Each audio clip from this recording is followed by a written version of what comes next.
والذین یؤتون ما آتوا وقلوبہم وجلۃ انہم الی ربہم راجعون۔ والذین، اور وہ لوگ جو یؤتون دیتے ہیں، ما آتوا جو ان کو دیا گیا، یعنی اللہ کی طرف سے جو کچھ دیا گیا اس میں سے خرچ کرتے ہیں، وقلوبہم وجلۃ، اور دل ان کے ڈرتے ہیں، انہم بے شک وہ، الی ربہم اپنے رب کی طرف، راجعون لوٹنے والے ہیں، یعنی اللہ تعالیٰ کے راستے میں خرچ بھی کرتے رہتے ہیں لیکن ڈرتے بھی ہیں کہ کہیں کسی کوتاہی کی وجہ سے ہمارا یہ عمل یا خرچ کیا ہوا صدقہ ضائع نہ ہو جائے۔ حضرت عائشہ رضی اللہ تعالیٰ عنہ فرماتی ہیں کہ میں نے پوچھا، اے نبی صلی اللہ علیہ وآلہ وسلم، یہ ڈرنے والے لوگ کون ہیں؟ تو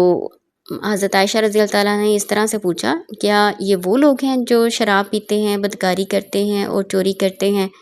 نبی صلی اللہ علیہ وآلہ وسلم نے فرمایا نہیں، بلکہ یہ وہ لوگ ہیں جو نماز پڑھتے ہیں، روزہ رکھتے ہیں، صدقہ اور خیرات کرتے ہیں، لیکن ڈرتے رہتے ہیں کہ کہیں یہ نامقبول نہ ٹھہریں۔